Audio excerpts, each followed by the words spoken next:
আমরাও চলে যাব। এই বাংলাদেশে যারা যুবক, যারা তরুণ, যারা রাজনীতি করছেন, তারা এই বাংলাদেশের ভবিষ্যৎ নির্ধারণ করবেন, তারাই চালাবেন। সাইফুদ্দিন আহমেদ মনি একজন দৃষ্টান্ত হয়ে থাকবেন। He will be an example সেই সব মানুষের কাছে যারা আদর্শে বিশ্বাস করেন, সততায় বিশ্বাস করেন, যারা সত্যিকার অর্থেই দেশপ্রেমে বিশ্বাস করেন। বন্ধুগণ, সাইফুদ্দিন আহমেদ মনি সম্পর্কে বলতে গেলে অনেক কিছু, অনেক ভাবাবেগের আবেগের কথা বলা যাবে।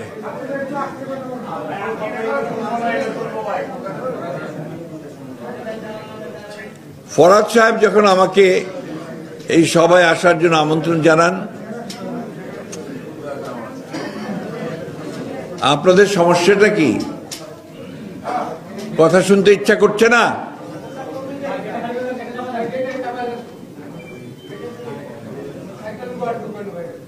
উপায় তো নাই ভাই, এটা একটা অনুষ্ঠান, আমরা আছি, কথা বলবো, কথা শুনতে হবে। তো এত কথা বললে কি আর কথা বলা যায়? যাই হোক, ফরহাদ সাহেব যখন আমাকে আমন্ত্রণ জানিয়েছিলেন, আমি না করিনি। অত্যন্ত আগ্রহের সঙ্গেই সেটা সম্মতি জানিয়েছি। তো এই কারণে যে সাইফুদ্দিন আহমেদ মনি আমাদের চেয়ে অনেক উঁচু স্তরের রাজনীতিবিদ। হয়তো তার অর্থ ছিল না, লোকবল ছিল না, কিন্তু একজন রাজনীতিক হিসাবে, একজন রাজনীতিবিদ হিসাবে তিনি আমাদের চেয়ে অনেক উচ্চমানের রাজনীতিবিদ ছিলেন। আমি সেই জন্য আবারও তার প্রতি আমার গভীর শ্রদ্ধা জানাচ্ছি এবং তাকে, আল্লাহ যেন তাকে আবারও বেহেশত নসিব করেন, সেই আবেদন জানাচ্ছি। প্রিয় ভাই ও বোনেরা, ইতিহাসের একটা অত্যন্ত কঠিন সময়ে, ক্রান্তি লগ্নে আমরা এখন পার করছি। আমরা 15 বছর একটি ফ্যাসিস্ট দল, যারা বাংলাদেশের গণতন্ত্রকে ধ্বংস করেছে, অর্থনীতিকে ধ্বংস করেছে এবং বাংলাদেশের আত্মাকে বিনষ্ট করে দিয়েছে, সেই দলটির বিরুদ্ধে লড়াই শেষে জয়লাভ করার পরে ছাত্র জনতার অভ্যুত্থানের মধ্য দিয়ে আমরা একটা সুযোগ পেয়েছি। সেই সুযোগটি হচ্ছে যে বাংলাদেশকে সত্যিকার অর্থে একটা গণতান্ত্রিক দেশ হিসাবে, গণতান্ত্রিক রাষ্ট্র হিসেবে প্রতিষ্ঠা করবার। আমরা সুযোগ পেয়েছি আমাদের আওয়ামী লীগের দ্বারা যে ধ্বংসপ্রাপ্ত প্রশাসন, রাষ্ট্র কাঠামো, অর্থনীতি, সেটাকে আবার নতুন করে গড়ে তুলবার, নতুন করে কাজ শুরু করবার। এবং সে তার উপরে আশা রেখেই, সেটাকে কেন্দ্র করেই আমরা প্রফেসর ডক্টর ইউনূস, যিনি একজন নোবেল লরেট, আন্তর্জাতিক খ্যাতিসম্পন্ন একজন অর্থনীতিবিদ, একজন শান্তির আন্দোলনকারী ব্যক্তি এবং গোটা বিশ্বে যিনি সমাদৃত, তাকে আমরা এই দায়িত্ব অর্পণ করেছিলাম যে তিনি তার উপদেষ্টা মণ্ডলীকে নির্বাচিত করে অতি দ্রুত একটি গণতান্ত্রিক ব্যবস্থায় ফিরে যাবেন, অর্থাৎ একটি নির্বাচনের ব্যবস্থা করে, সকলের কাছে গ্রহণযোগ্য নির্বাচনের ব্যবস্থা করে তিনি জনগণের ক্ষমতা জনগণের হাতে ফিরিয়ে দেবেন। তিনি চেষ্টা করেছেন, কাজও করেছেন এবং সংস্কার কমিশনের মধ্য দিয়ে রাষ্ট্র কাঠামো পরিবর্তনের অনেকগুলো বিষয় হাতে নিয়েছেন। আমরা পত্রিকায় দেখেছি আগামী 17 তারিখে যে বিষয়গুলোতে সমস্ত রাজনৈতিক দলগুলো একমত হয়েছে, সেই বিষয়গুলো নিয়ে একটি সনদ স্বাক্ষর হওয়ার কথা আছে। আপনারা জানেন যে বিএনপি সবসময়ই সংস্কারের পক্ষে। আপনারা জানেন যে বিএনপি 2016 সালে ভিশন 2030 এই নামে একটি কর্মসূচি, এই নামে একটি চার্টার অফ ডিমান্ডস, একটি সংস্কারের কর্মসূচি দেশনেত্রী বেগম খালেদা জিয়া জনগণের সামনে উপস্থাপন করেছিলেন। আপনারা জানেন যে এর পরে ফ্যাসিস্ট বিরোধী আন্দোলন চলাকালীন সময়ে বিএনপি যেহেতু উপলব্ধি করেছিল যে চলমান যে তৎকালীন বিদ্যমান যে রাজনৈতিক ব্যবস্থা, সেই ব্যবস্থায় রাষ্ট্র পরিচালনাতে জনগণের কোনো উপকার হবে না, সেই কারণে বিএনপি অন্যান্য রাজনৈতিক দলগুলোর সঙ্গে আলোচনা করে সংস্কারের 31 দফা কর্মসূচি জনগণের সামনে তুলে ধরেছিল। আপনারা সেই সম্পর্কে সবাই জানেন। সেই 31 দফা সংস্কারের যে কর্মসূচি, যে প্রস্তাব, সেই প্রস্তাবের মধ্যে কিন্তু আজকে পত্র পত্রিকায় আপনারা দেখতে পাচ্ছেন যে সংস্কার কমিশন, 6টি সংস্কার কমিশন যে সমস্ত বিষয়গুলোতে সিদ্ধান্ত দিয়েছে বা যে প্রস্তাবগুলো নিয়ে এসেছে, তার বেশিরভাগই আমাদের সেই 31 দফা কর্মসূচির মধ্যে ছিল। 31 দফা কর্মসূচিতে আজকের যারা আয়োজক আছেন, সমমনা জোট, তারাও সমর্থন দিয়েছিলেন এবং সেই আন্দোলনে তারাও শরিক হয়েছিলেন।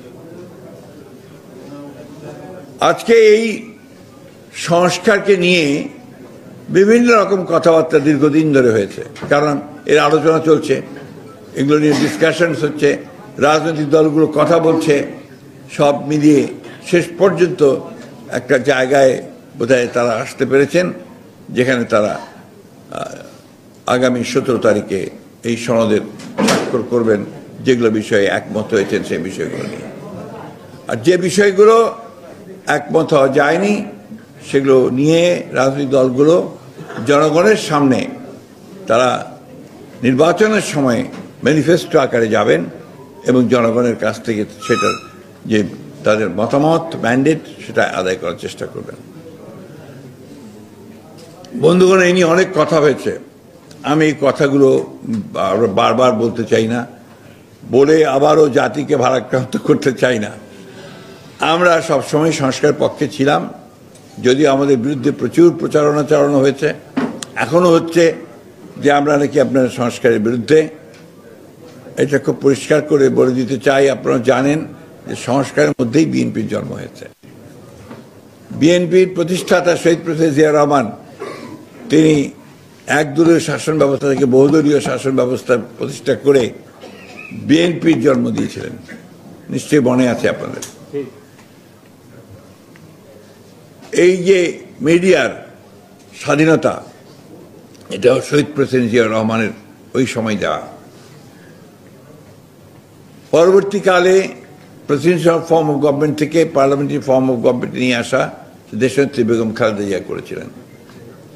এমনকি যে কেয়ারটেকার গভর্নমেন্ট আমরা গ্রহণ করতে চাইনি, সেই কেয়ারটেকার গভর্নমেন্টকে আমরা গ্রহণ করে আলাদা পার্লামেন্টের নির্বাচন করে সেই পার্লামেন্টের সেশনে এক রাত্রিতে আমরা কেয়ারটেকার গভর্নমেন্ট যে বিষয়ের যে আপনার যে আর্টিকেল, যেটা আপনার সংশোধনী, সেই সংশোধনী আমরা সংশোধনে পাশ করেছিলাম। এত কিছুর পরেও এই কিছু সংখ্যক মানুষ আছেন, দল আছে, যারা বিএনপিকে বিভিন্নভাবে দোষারোপ করার চেষ্টা করেছে, এখনো করছে। এখন তো একটা নতুন ধারণা, হঠাৎ করে যে ধারণা সম্পর্কে বাংলাদেশের মানুষের আদৌ কোনো ধারণাই নেই, পেয়ার পদ্ধতি। এই হাউজের মধ্যে কয়জন আছেন বলেন তো যে পেয়ার পদ্ধতি বোঝেন? আছেন নাকি? তো সেই পদ্ধতি তারা, যদিও সংস্কার কমিশন সেটা নিয়ে আসেনি, সংস্কারের যে যারা দায়িত্বে আছেন তারা আনেননি, কয়েকটি রাজনৈতিক দল সেই পদ্ধতি কথা বলছে এবং এর জন্য তারা আন্দোলন করছে। নিশ্চয়ই আপনারা দেখেছেন যে আন্দোলনও করছে। এর লক্ষ্য একটাই সেই লক্ষ্যটি হচ্ছে যে নির্বাচনকে বিলম্বিত করা, জনগণের ক্ষমতা জনগণের হাতে ফিরিয়ে দেওয়ার যে প্রক্রিয়া, সেই প্রক্রিয়াকে বিলম্বিত করা। পিআর পদ্ধতি এই দেশের মানুষ গ্রহণ করবে না। আমাদের দলের পক্ষ থেকে তো আমরা স্পষ্ট বলেছি, এখন বলছি জনগণই এই পদ্ধতি গ্রহণ করবে না। চাপিয়ে দেওয়া কোনো কিছু এই দেশের মানুষ গ্রহণ করবে না। একটা কথা খুব স্পষ্ট করে বলতে চাই, আমরা খুব দ্রুত, অর্থাৎ যে কমিটমেন্ট আছে এই সরকারের, ইউনূস সাহেবের, যে 26 সালের ফেব্রুয়ারি মাসের মধ্যেই নির্বাচন হবে, আমরা সেটাই দেখতে চাই। জনগণ নির্বাচন দেখতে চায়, নির্বাচনে অংশগ্রহণ করতে চায়, এবং সেই নির্বাচনের মধ্য দিয়ে গণতান্ত্রিক ব্যবস্থায় ফিরে যেতে চায়, এবং গণতন্ত্রের মধ্য দিয়েই জনগণের আশা আকাঙ্ক্ষাগুলো পূরণ করতে চায়। আজকে এই প্রায় কতদিন হচ্ছে, 1 বছর 4 মাস 13 মাস 14 মাস হয়েছে। এই 14 মাসে রাতারাতি আলাউদ্দিনের চেরাগের মধ্য দিয়ে বাংলাদেশকে একটা খুব সুন্দর বানিয়ে ফেলবে, এই আশা জনগণ করে না এই সরকারের কাছ থেকে। কিন্তু প্রক্রিয়াটা শুরুটা চায় যে সেই প্রক্রিয়া শুরু হোক, যে প্রক্রিয়ার মধ্য দিয়ে আমরা একটা নতুন বাংলাদেশ দেখতে পাবো, এই প্রক্রিয়া দেখতে চায়। আপনারা ইতিমধ্যেই দেখেছেন যে আমাদের নেতা তারেক রহমান সাহেব, তিনি তার একটা ইন্টারভিউ, একটা সাক্ষাৎকার বিবিসিতে, সেখানে তিনি এই প্রশ্নগুলো তুলে ধরেছেন এবং কিভাবে দেশের সমস্যার সমাধান করতে চান সেই সমস্যাগুলো তিনি তুলে ধরেছেন। সেই কথাগুলো তিনি বলেছেন। ফাইন্যান্সিয়াল টাইমসেও তিনি সেই একইভাবে কথা বলেছেন, এবং তার বিভিন্ন বক্তব্যে তিনি যখন বক্তব্য দিচ্ছেন, তিনি তখনই এই দেশের উন্নয়নের কথা বলছেন। এই দেশের যে 4 কোটির বেশি মতো যুবক যারা এখন আপনার বেকার আছে, এমপ্লয়মেন্ট নেই, তাদের এমপ্লয়মেন্টের কথা বলেছেন। আমরা আমাদের দলে প্রতিটি ইস্যুতে কিভাবে আমরা এই সমস্যাগুলোর সমাধান করতে পারি, এই সমস্যাগুলোকে দূর করে নতুন করে বাংলাদেশকে জাগিয়ে তুলতে পারি, সেই কাজগুলো আমরা করছি। এগুলোর জন্য সমস্ত কমিটি তৈরি করেছে আমাদের নেতা, সেই কমিটিগুলো কাজ করে ইতিমধ্যেই অনেকগুলো কাজ সারা হয়ে গেছে। তার মধ্যে আপনার ফ্যামিলি কার্ড, ফার্মার্স কার্ড, কৃষকদের শ্রমিকদের জন্য তাদের ন্যায্য মজুরি হিস্সা করবার কাজ, আপনার দেশে বিনিয়োগ নিয়ে আসার কাজ, কিভাবে বিনিয়োগ আনা যেতে পারে, কোন কোন ক্ষেত্রে বিনিয়োগ করা যেতে পারে, অর্থনীতিকে কি করে আরো সচল করে তোলা যেতে পারে। অর্থাৎ সমগ্র বাংলাদেশকে শহীদ প্রেসিডেন্ট জিয়াউর রহমান যেমন অল্প সময়ের মধ্যে জাগিয়ে তুলেছিলেন কর্মযজ্ঞে ঝাঁপিয়ে পড়ার, সেই কর্মযজ্ঞে ঝাঁপিয়ে পড়ার প্রস্তুতি তিনি শুরু করেছেন। আমরা জানি যে নির্বাচন হবে, সেই নির্বাচনে যে কোনো দল জয়ী হতে পারে জনগণের ইচ্ছার উপর দিয়ে, কিন্তু সেই দলকেই জনগণ বেছে নেবে যে দল পরীক্ষিত, অতীতে যারা পরীক্ষা দিয়েছে, অর্থাৎ সরকারে ছিল, কাজ করেছে, যেই দল মানুষকে আশার আলো দেখিয়েছে, যেই দল অন্ধকার থেকে আলোতে টেনে নিয়ে এসেছে। শহীদ প্রেসিডেন্ট জিয়াউর রহমানই এই দেশে প্রথম সংবিধানে বিসমিল্লাহির রহমানির রহিম সংযোজন করেছিলেন। শহীদ প্রেসিডেন্ট জিয়াউর রহমানই প্রথম এই দেশের সংবিধানে আল্লাহর উপর অবিচল আস্থা ও বিশ্বাস, এই কথাটি রেখে তিনি আল্লাহর উপরে বিশ্বাস স্থাপন করার জন্য নিয়ে এসেছেন। বন্ধু, এখন কিছু দল সেগুলোকে বিকৃত করে বিভিন্নভাবে এই বিএনপিকে চিত্রায়িত করার চেষ্টা করছে। যারা বয়স কম তারা জানে না, যাদের বয়স একটু বেশি তারা দেখেছেন 1975 সাল 7ই নভেম্বর কি অবস্থার প্রেক্ষিতে শহীদ প্রেসিডেন্ট জিয়াউর রহমানের নেতৃত্বে এই দেশের মানুষ সেই ভারতীয় আধিপত্যবাদের বিরুদ্ধে বেরিয়ে এসে সম্পূর্ণভাবে নিজেদের পায়ে দাঁড়ানোর জন্য নতুন করে তখন বাংলাদেশ, স্বনির্ভর বাংলাদেশ তৈরি করার কাজে ঝাঁপিয়ে পড়েছিল। ঠিক একইভাবে আজকে আবার, আমি বক্তব্য দীর্ঘ করব না, আজকে আবার আমরা সবাই এক হয়েছি যে আমাদের নেতা তারেক রহমানের নেতৃত্বে আমরা অবশ্যই বাংলাদেশকে আবার একটা স্বনির্ভর আত্মমর্যাদা সম্পন্ন একটি বাংলাদেশ, যে বাংলাদেশ বিশ্বের দরবারে মাথা উঁচু করে দাঁড়াবে, সেই বাংলাদেশ নির্মাণ করতে চাই। আমরা বিশ্বকে জানিয়ে দিতে চাই যে এই দেশের মানুষেরা যেমন লড়াই করতে জানে, সংগ্রাম করে নিজের অধিকার ছিনিয়ে আনতে জানে, তেমনি আবার সংগ্রাম করে লড়াই করে তার যে আর্থিক অবস্থা পরিবর্তন করতে জানে এবং একই সঙ্গে রাজনৈতিক অবস্থার পরিবর্তন করতে জানে, একই সঙ্গে এই দেশের মানুষ সামনে এগিয়ে চলার পথ খুঁজে নিতে জানে। প্রিয় ভাই ও বন্ধুগণ, এই সামনের যে পরীক্ষা, এই পরীক্ষা কঠিন পরীক্ষা।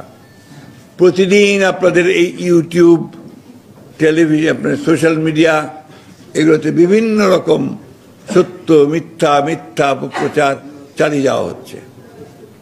আমার বিশ্বাস যে আপনারা এখান থেকে সঠিক তথ্যটি বেছে নিতে সক্ষম। আমার বিশ্বাস এই দেশের মানুষ কখনো ভুল করে না, এই দেশের মানুষ সবসময় সঠিক পথে এগিয়ে যায়। শান্তিপূর্ণভাবে আমরা সেই প্রক্রিয়ার মধ্যে যেতে চাই, যেখানে একটি নির্বাচনের মধ্য দিয়ে জনগণ তার আস্থা প্রকাশ করবে এবং তাদের একটা পার্লামেন্ট বেছে নেবে এবং তাদের সরকার বেছে নেবে। আমি আপনাদের সকলকে আন্তরিকভাবে আবারও ধন্যবাদ এবং কৃতজ্ঞতা জানাচ্ছি যে আপনারা এখানে মনোযোগ দিয়ে শুনেছেন কথা।